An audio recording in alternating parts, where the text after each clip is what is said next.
Ayan, kung kahapon po ang yung ipanilita natin ay matindi. Yung nagyugyugan itong si Akap at saka itong si Rehistro sa kanyang SUV, ay ito pong ibabalita ko ngayon sa inyo, ay mas matindi po ito. Kasi mayroon pong nabasagan ng apdo. Basag ang apdo.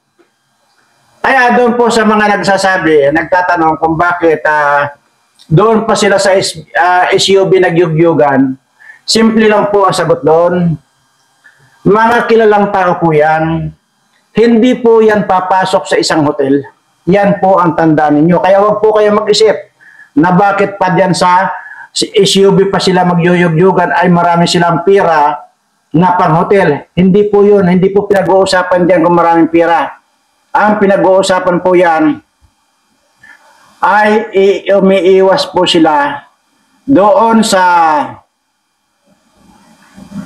mga taong makakakita sa hotel. Ayan lang po, ganun lang po. Kaya minsan, isip-isip po tayo, ano? At siyempre, akin na nga yung kanto.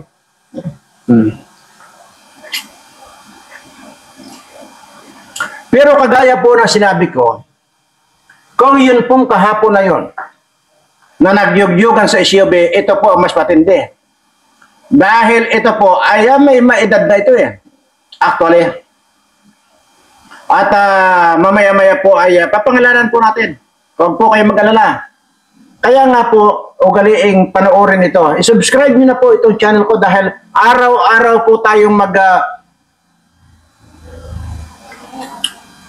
magtatapik dito ng mga yugyugan, tusok-tusukan, at baril-barilan. Yan po yan. So, abangan nyo po lagi itong mga uploaded video ko dahil ipine-prepare ko na po. Lahat po yung mga sinabi ko, lahat po yung mga vlog ko na yan, ay pine-prepare ko na po yung mga video niyan at minsanan lang po. Kagaya po nito, kung hindi nyo po alam, ngayong araw na ito, mas matindi po. Dahil dalawa po itong masasabi nating may kaidaran na, ay naglilinibig pa. Ano bang taon ngayon?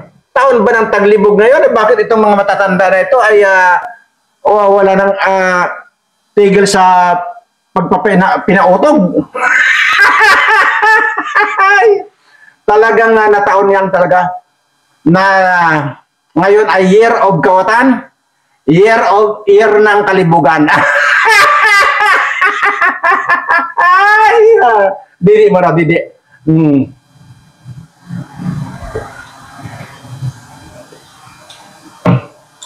Dahil ito po atin-atin lang. Pero sabi ko nga po sa inyo, ay ilalabas ko po yung mga video nito mga ito. Ito po si Castrol. Si Castrol. Si Mr. Chair. Yan. At itong si Brusaas. Brusaas. Ay nagpa jing ding ding ding jing ding ding ding ding ding ding ding kay Ngiwi. Kay Ngiwi nagpatira.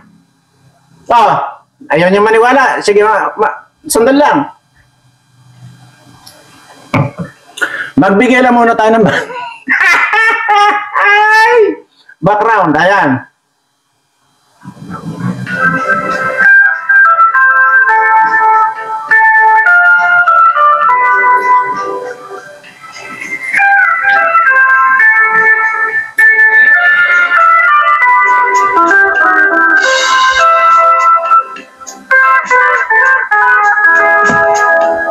Madam Chair, sigurado naman na hindi tayo papatulan ni Richard Gomez. Pero ang sigurado ako, ang papatol sa atin dahil medyo may dada tayo, ay ito lang si Ngiwi.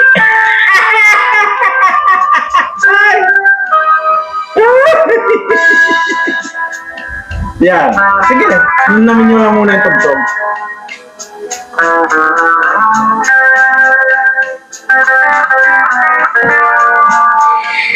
Ayan. Hindi po ba? Ito hindi po bata, medyo bata-bata pa itong si Kwan. Itong si Brusaas. Bata-bata pa ito eh. Kumpara dito kay Castrol. Ito po talagang Castrol na ito ay talagang may matanda na. Pero ang sabi nito ni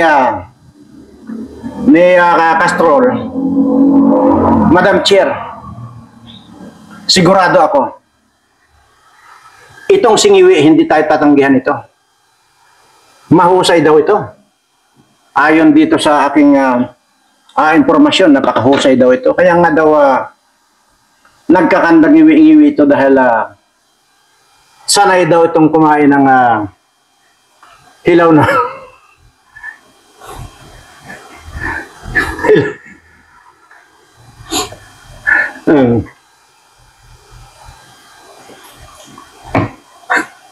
At subukan natin.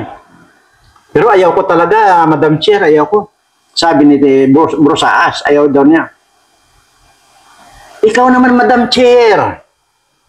Hayaan mo, basta pag yan ay dumapa na sa iyo, huwag mong tingnan yung iwi.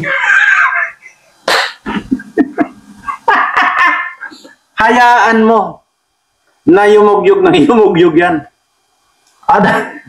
Basta kasi pagka tinignan mo, tinitigan mo yung iwi yan, huwag kakantang iwi palalo yan. O sige, sabi ni Brusaas. Ito na. Tinira na ngayon yung iwi. Inuna niya muna ito si Castrol. Kasi ito yung medyo maganit-ganit na. Abay, lumusot. Kaya nagkabasag-basag yung abdo ni Castrol.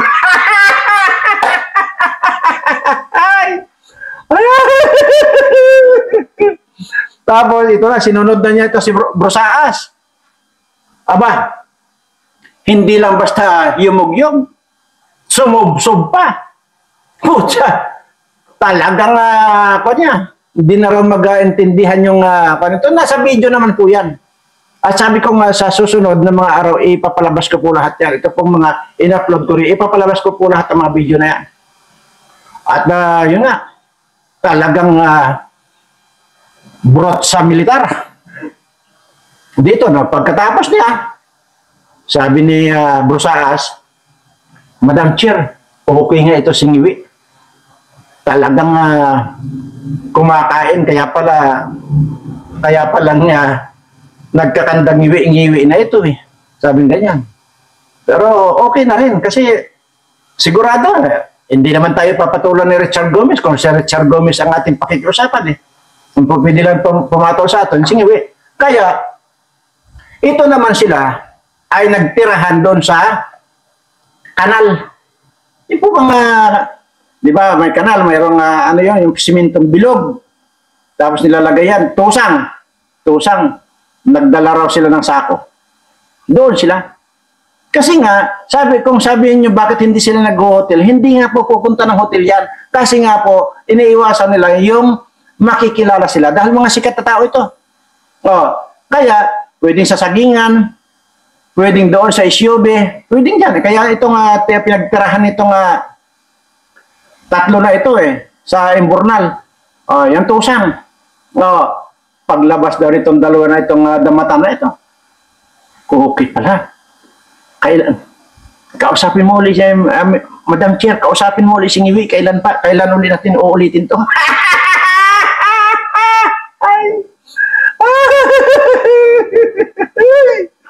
Talagang nasarapan. Kaya basag-basag ang abdo nitong dalawa na ito. Kasi wala naman silang pula na babasagin, abdo na lang. Di ba? Didi muna tayo.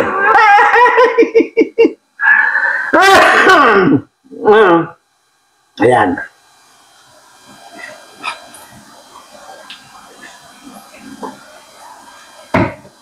Kaya po mas matindi ito kaysa kahapon. Doon sa kay Akap at kay Restro. So, hindi nila napapansin si Restro. Aba, mismong taga-distrito nitong si Restro, napapansin. Lagi raw nakaplan sa ambok. Lagi raw naka-Pilipinyana na iba-iba ang design ng kanyang Pilipinyana. At saka laging bagong ligo. Yan pala daw. Yan palang ginagawa. Nagpapayog-yog. Kay akap. Ano ba nangyayari sa bansa natin? Diyos ko. Nakakayak. Nakakayak po talaga yung mga nangyayari sa atin. Hindi ko alam kung sino po ba nakakalam ngayon kung ano pong year ngayon? No, year of the ano ba ngayon? Kasi napapansin ko na eh. Parang itong mga matatanda ang agresibong maglilibog. Ito yung mga malilibog talaga. Ito matatandang to. Ewan ko, wala nang angkon eh. Kung baga sa balon eh, tuyot na eh. Sige pa eh. O, kagaya nito, si Castrol ito, ano bang ano ba yan? Wala nang gata yan. Tapos, pinagtatagaan nila si Ngiwi. Ay, palibasa nga, ito si Ngiwi, hindi naman talaga pinapatos siya ng iba. O, ay, mag-aantay na lang siya ng pakiusapan. Wala. Sino ba magkagusto dyan kay Ngiwi na yun? Puro nakaganyan magsasalita eh. Ginoong Pangulo. Ano-ano yung mga pangalan ng iyong pinatay? Sabi ni President Duterte. Ewan ko sa iyo. Bakit ko tanongin yung pangalan? Patay na nga. Okay. Okay, ganun ang Pangulo. Ayan. Tapos ngayon, kaya pala nagkakandang ngiwi ang hayop. Sana'y palang lumamo ng kwento. Sana'y palang lumamo ng bilasa na tilapia. Hayop. Kasi hindi naman sariwa na yan eh. Bilasa na. Grabe. Kaya nga, pasensya na po kayo ha. Kasi kailangan ko lang pong magkaroon ng didi. Habang nagbablog. Kasi nadidiri po talaga ako. Kaya kailangan ko ng didi.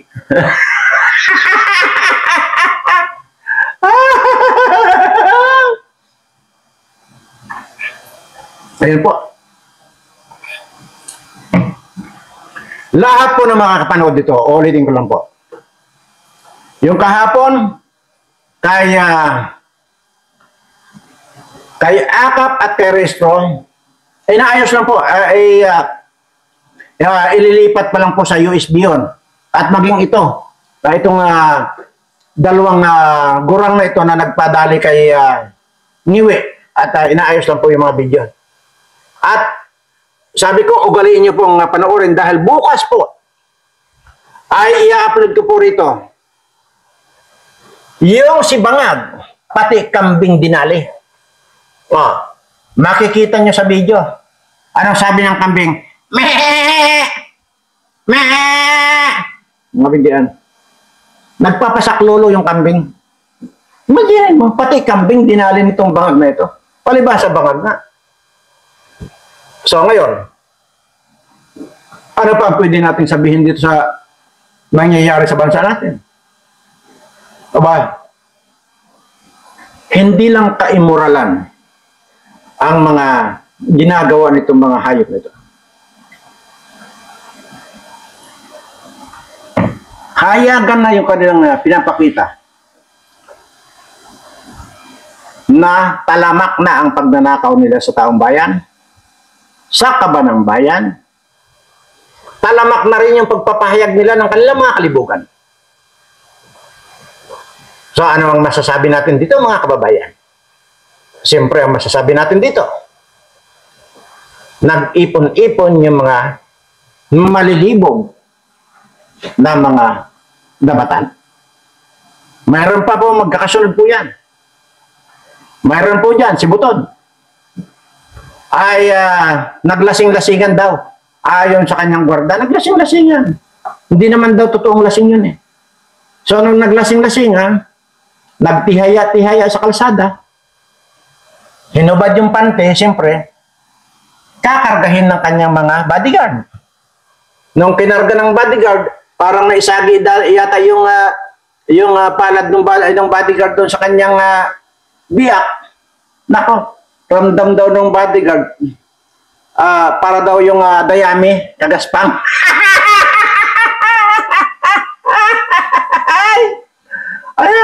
Ang kayami kagaspang.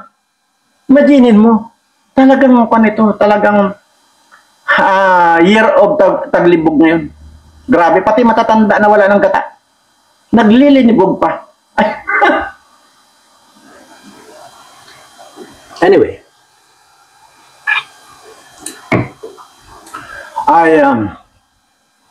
kaya po, tandaan po ninyo yung mga binanggit ko rito. Lahat po yan, papakita ko po sa inyo. Lahat po yan. Pati yung pagtira ni Bangag sa kambing na nagwala yung kambing. Pero ito muna. Itong si Castrol at itong si Brosaas ay nagpatira kay Ngiwi. Hindi lang basta ngira. Hindi lang basta nagpatira. Inararo pa ni Ngiwi. Tapos kadiri itong mga hayop na ito. Kung ang iniisip po ninyo dito ay gumagawa ako ng istorya, tingnan nyo na lamang po itong mukhang ito. Ako ba? Ito ba yung mukhang mapaggawa ng istorya? Or ito ba yung mukhang parang direktor? Ito ba yung mukhang sanay gumawa ng script? I don't think so. Kaya huwag kayong mag-iisip na ito ay gawa-gawa natin. Totoo pong nangyari. Yung kahapon yugyugan sa SUV. At ito naman po yung tirahan dito sa ilalim ng Imbornal. Hindi, o kanal, yung Tusang. Tatlo ito. Trisam. Itong si Castrol at saka itong si Brosaas. Grabe. Kaya nga daw nung paglabas nga daw nila doon sa Imbornal, ay itong dalawang si Brosaas at saka itong si Castrol, ngiting success. Grabe, no? Di ba? Sige, tapos na po yan. At siyempre bago po ako mag-umpisa, ay nais ko munang pasalamatan yung lahat po na nag-subscribe dito sa ating channel. At sinisigurado ko po sa inyo na lahat ng kayo mga subscriber ko ay darating na ang swerte para sa inyo. At doon naman po sa patuloy na nagpapasubscribe, maraming salamat din po sa inyo. At dyan naman po sa ating mga OFW, saan man po kayo naroroon, sulok ng daigdig na. At maging dito sa atin sa Pilipinas, na punong-puno ng milagro, hayaan niyo po, na ipahatid ko ang aking mapagpalang pagbati sa inyong lahat, na sana manawari, malayo kayo sa anumang sakit, sa anumang uri ng kapahamakan. Lalong higit may layo kayo dito sa mga bubudol na mga politiko na mga kawatan. Kaya sa inyong mga politiko, ang masasabi ko sa inyo, mga matay na lang kayong lahat. Dahil hanggat napakarami kong mga tao, napakarami kong mga kababayan ang nakikitang walang masaing, tuloy-tuloy yung aking pagdarasal na mapiste na kayong lahat ng mga politiko kayong mga kawatan. Ayan. So, dahil Biyernes na po ngayon, Biyernes, Sabado, Linggo po ng alas 8, eksakto, ay i-upload ko po dyan yung pre-draw. At parang nakapag-decide na po ako na 5 yung bubunutin natin sa load na tigpa 500 pesos. 5 po yan. At ipinakita ko naman po yan yung pagka in-scroll na ganyan, kung saan natapat doon sa una, yun po mananalo ng 500 na load. At doon naman po sa 10,000 na kung yung araw-araw kung ipinararapol dito na pre-draw natin, ay kaya hindi na po ako nagbibigay ngayon, manakaraan pa, dahil miminsanin ko na lang po. Ay 5 din po yan na tig sa 10,000. Ayan. At siyempre, yung ating main prize or grand prize na 500,000. Ayan. Ngayon po, ay bibigyan ko lang po kayo ng konting background. Sino nga ba si Berana? Bakit ganun na lang kung makapagbigay ng premiere? Uulitin ko lang po sa inyo yung sinabi ko dati. Nung ako ay nagpe-Facebook live pa, ay nakapapamigay na po ako 1.5 million, 1 million mga motorsiklo, mga bisikleta, bahay, at saka mga groceries na yan. So, ibig sabihin po, hindi po ito bago. Hindi po ito ngayon lang mangyayari. Kundi, dati pa po, 2020 po. At na nagsimula ako rito, yun na po ang ginawa ko. Yan po yung pandemic, kasalukuyang pandemic po yan. 2019, 2020. Yan po yan. So, hindi po itong bago. Ngayon, bidi muna.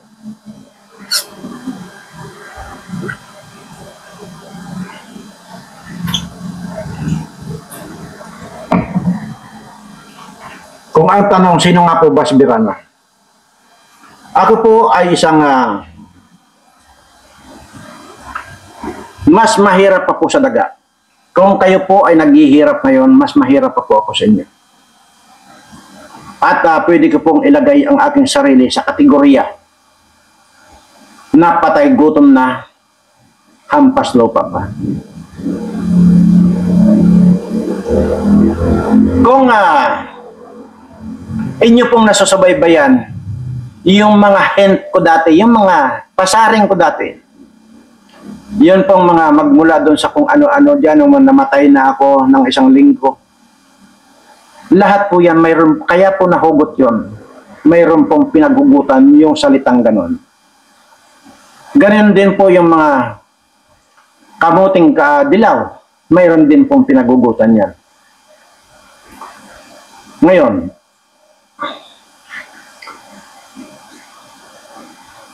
bakit nga ba sa panahong ito ay may kapasidad ako, may capability ako na makapamigay ng mga ganito? Simple lang po. Dahil nung time na yon, na isa akong hampas lupa at patay gutom, na mayroon pa akong sakit noon. Mayroon pa po akong sakit na kung saan ay halos araw-araw kong araw-araw akong nagsasuffer ng sakit ng ulo.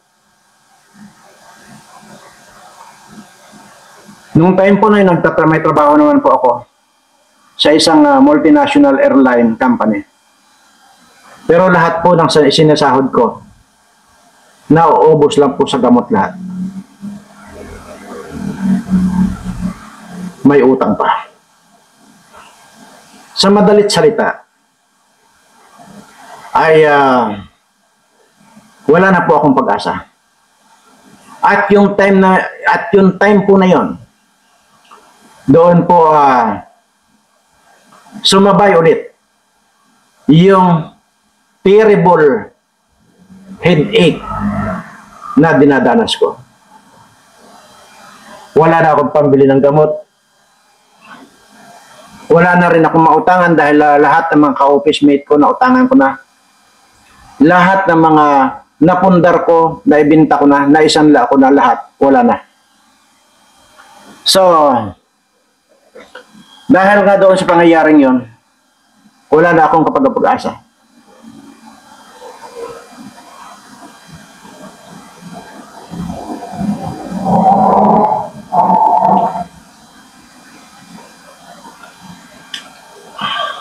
Nung time po na yon ay nag-iisa na lamang po ako doon sa opisina kasi nga po doon ako natutulog dati sa opisina. Napakasakit na po, sobra. Inaararo ko na po yung sakit ng ulo ko. Sabi ko nga po, wala na akong maisip pa, wala na akong magawang paraan pa na para makabili ng gamot para maibsan yung sakit ng ulo ko.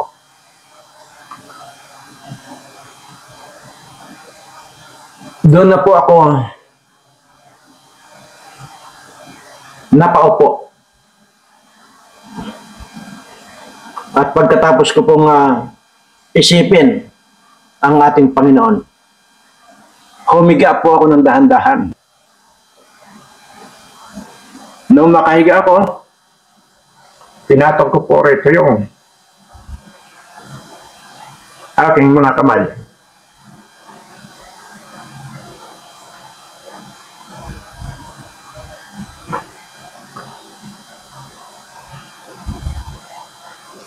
Sabay sabi, Lord, ipinapaubaya ko na ang buhay ko sa iyo. Ikaw na po ang bahala. Dahil ang gusto, sa ngayon po, Panginoon, ang gusto ko na lamang po ngayon ay kunin niyo na ako. At doon na po ako napikit. At nung mamalayan ko, nung magkaroon ako ng malay, ayon po, nasa hospital na ako.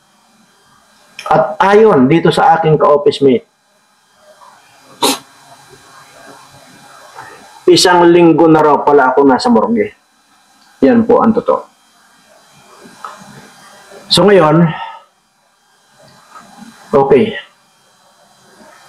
Lahat ng pagtataka, maging yung mga doktor nagtaka, maging yung hospital nagtaka. At hanggang ngayon po, lahat po na nandito po yung mga record ko sa hospital na yan. Hanggang ngayon po ay pinag-aaralan nila kung anong nangyari. At hindi pa hanggang ngayon, hanggang sa oras na ito, lahat ng record ko pinag-aaralan nila kung paano nangyari. Na samantalang sila ang nagdeklara na mayroon akong cancer. Hindi ko na po sasabihin kung anong klaseng cancer. Pero ayon mismo sa kanila,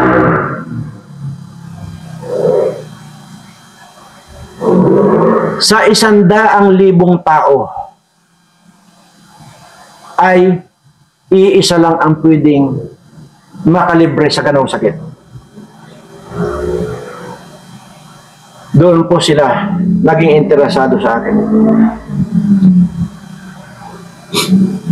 Kaya minsan, yung pagkukwento po natin, sino ba ang pwedeng maniwala? Wala pong pwedeng maniwala. Unang-una, hindi naman kapanipaniwala. Kung ikaw lang ang magkukwento sa akin ng ganyan, hindi ako maniniwala.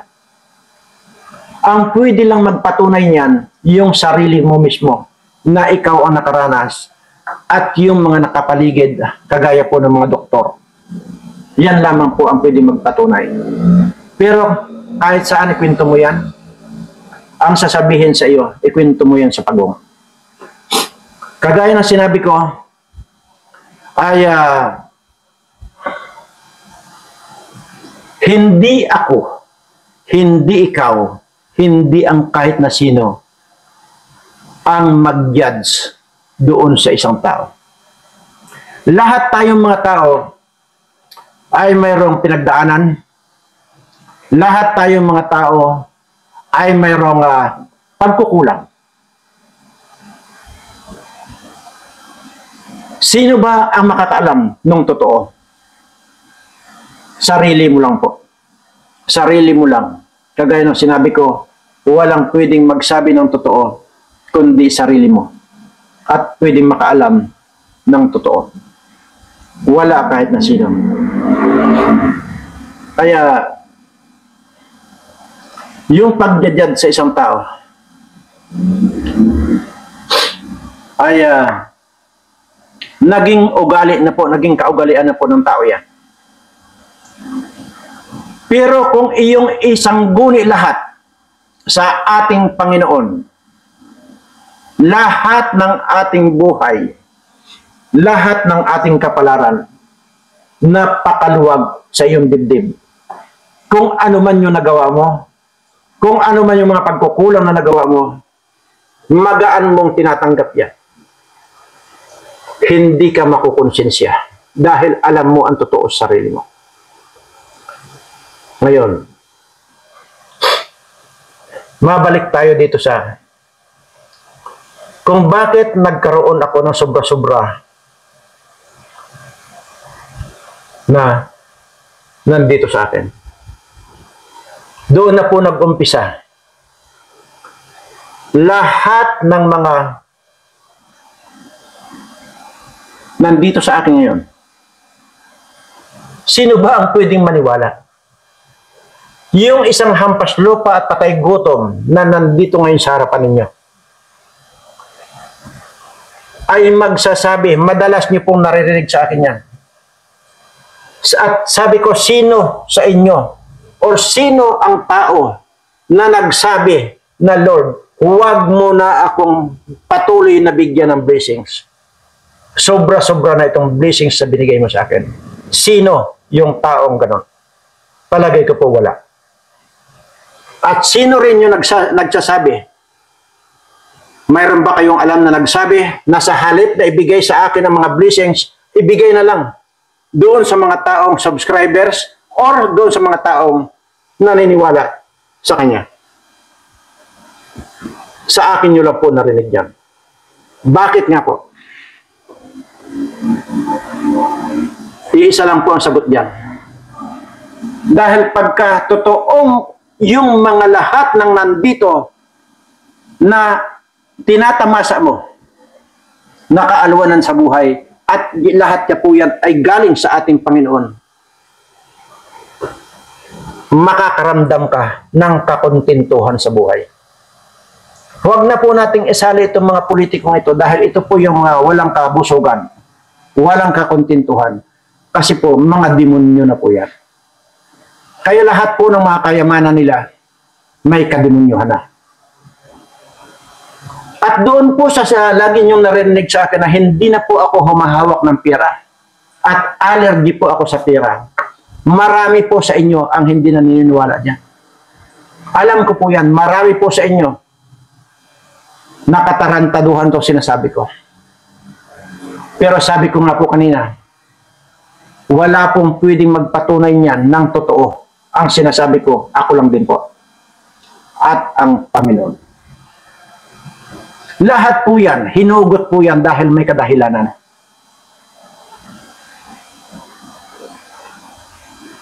Maaari ang dahilan.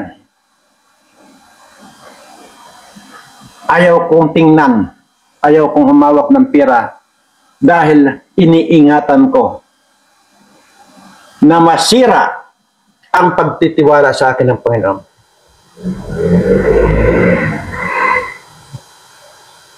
Ganun naman po yun. Lahat po ng mga sinasabi ko, may dahilan. Bakit nga po ba? Napakarami at nandiyan naman po yan sa vlog ko. Napakarami kong mga schooler magmula sa elementary, high school, college hanggang makatapos yung mga yan. Bakit nga po ba? Nasamantalang isa akong patay gutom at hampas lupa. At isa pa hindi ako humahawak ng pera. Bakit ko po nakakayanan niya?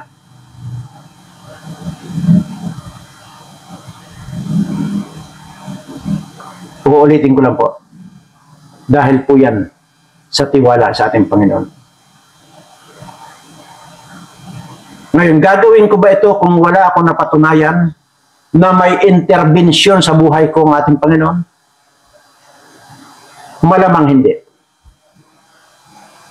Dahil hindi ganito ang paniniwala ko sa ating Panginoon kung hindi mismo sarili ko ang nagpatunay, ang nakaramdam ng pagmamahal ng ating Panginoon. Kagaya na lamang noon. Sinabi ko na 100,000 o 100 million ba? Yung sinasabi ng doktor na may ganitong kaso sa naging kaso ko. At siguro ako pa lang ang nakaranas noon. Na kung saan ay nag-aantay na lang talaga ako ng kamatayan ko nung time na yun. Pero nung nagising ako, sa pagkakatulog ko ng isang linggo. Lahat ng machine, lahat ng mga kung ano-anong mga scanner ang ginamit sa ulo ko. Doon sila talagang namangha kung bakit bigla na lang nawala yung cause ng pagsakit ng ulo ko. At hanggang ngayon, ito ako ngayon. Dahil po yan sa ating Panginoon. Ngayong Pasko, muli ko pong ipapaalala sa inyo. Kung kayo po ay mayroong hinanakit sa puso na nakatago, ibulalas nyo na po yan. Tanggalin nyo na po yung mga sama ng loob, hinanakit sa inyong puso, sa inyong mga kaaway. Tanggalin nyo na po yung sama ng loob or galit sa kahit na sinong tao. Dahil napakalaking faktor po yan. Napakalaking sagabal po sa inyong pag-unlad sa buhay, yung mayroong kayong galit sa puso. Subukan nyo pong lahat yan tanggalin. Lahat ng inyong mga kaaway, subukan nyong lapitan, yakapin ninyo. Sabihin nyo sa kanila, mahal nyo pa rin sila. Tandaan ninyo, ako mismo ang magpapatunay niyan sa inyo. Yung hampas lupa at patay gutom na nandito sa harapan ninyo. Balang araw, imbitahin ko kayo rito sa lugar ko. At hindi lamang dito sa lugar ko, marami pa. At yan ay hindi ko na lang namamalayan. Lahat ng mga properties ko na yan, nabili ko na hindi ko namamalayan. Basta na lang binili ko na hindi ko alam. Kung ako lang ang masusunod, hindi. Pero nandyan na. Namalayan ko lang, nabayaran ko na pala. Yun po. Yun po ang gusto kong i-highlight sa inyo. Wala pong imposible sa ating Panginoon. Akala nyo ba yung mga galit-galit ko dun sa mga politikong ito ay galit na ako sa pagkatao nitong politikong ito? Hindi po. Namumura ko ito, nagagalit ako doon lamang po sa mga masasama nilang ginagawa. Pero doon po mismo sa katauhan nitong mga animal na mga politikong ito, doon lang po ako nagagalit sa mga maling ginagawa nila. Yun po yun. Panatilihin po natin na may pag-ibig tayo sa ating puso. Panatilihin po natin na manampalataya nang walang pag-iimbot, walang halong pag-aalinlangan sa ating Panginoon. Tiyak. Hindi kanya pagdadamutan. Ako na po, ngayon po uulitin ko. Hindi ko na po kailangan yung patuloy na binibigay sa akin ng Panginoon. Hindi na po. Hindi ko na rin po kailangan ng pira. At lalong higit, wala na po akong kailangan sa buhay ko. Nandito na po sa akin lahat. Kahit anong gustuhin ko, pwede kong magawa. Pero nagyabang ba ako? Na ganito, sasabihin ko na, ay ganito, mayroon akong ganito. Hindi. Pag nagagalit lamang po ako at mayroon akong binubuisit talaga, saka ko palang saka ko palang nabibitawan yung mga ganong salita. Kaya naman, lahat hanggang ngayon, tuloy-tuloy pa rin ang pagbibigay ng ating Panginoon ng blessing sa akin. Sa kabila ng paulit-ulit ko sinasabi na stop mo na yan, Lord. Bagkus idiretso mo na lahat sa mga subscribers ko. At dahil hanggang ngayon tuloy-tuloy pa rin, kaya ito ngayon, asahan ninyo, nasa pamamagitan ko at sa pamamagitan ng ating mga programa at ating mga gagawin pa, ay malasap ninyo yung biyayang galing sa ating Panginoon. Huwag niyo pong isipin kung mamimigay man ako rito ng kung ano-ano. Huwag niyo pong isipin yung mga nabigyan ko ng tig sa 10,000. At huwag niyo pong isipin dito, pagka sakali sa linggo ay may babunot tayo, huwag niyo pong isipin na yan po ay galing sa akin. Huwag po, huwag niyo pong isipin yan. Huwag na huwag din po kayo magpapasalamat sa akin. Dahil wala po akong naibigay sa inyo. Dahil lahat po yan ay idadaan lang sa akin. Ang lagi niyo pong pasalamatan, nandyan na or wala pa. Ngayon pa lang magpasalamat na kayo sa ating Panginoon at tanggapin ang blessings na pwedeng dumating sa inyo. Yan lamang po. Tandaan po ninyo na ang nagtatago ng galit o sama ng loob sa iyong puso, tandaan mo, walang magandang maidudulot sa iyo. Kaya sa darating na linggo, bago pa dumating yun, ngayon pa lang, ay simulan nyo na. Iyong linisin ang iyong mga puso. Kung mayroon mang galit, mayroon mang tampo, mayroon mang anuman, tanggalin nyo na yan sa puso ninyo. Dahil hanggat nandyan, mananatili kang kung ano ka.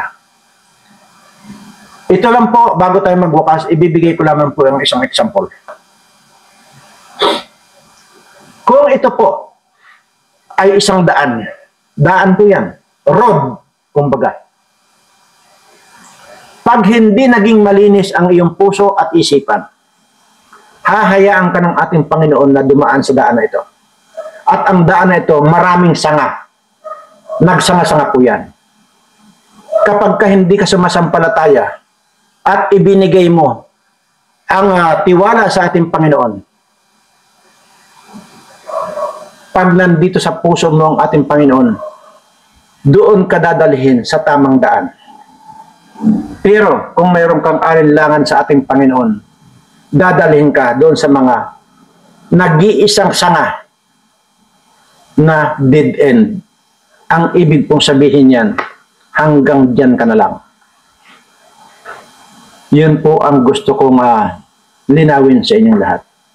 Maraming salamat po dito sa nanood. Marami pa po yan, may continuation pa po yan.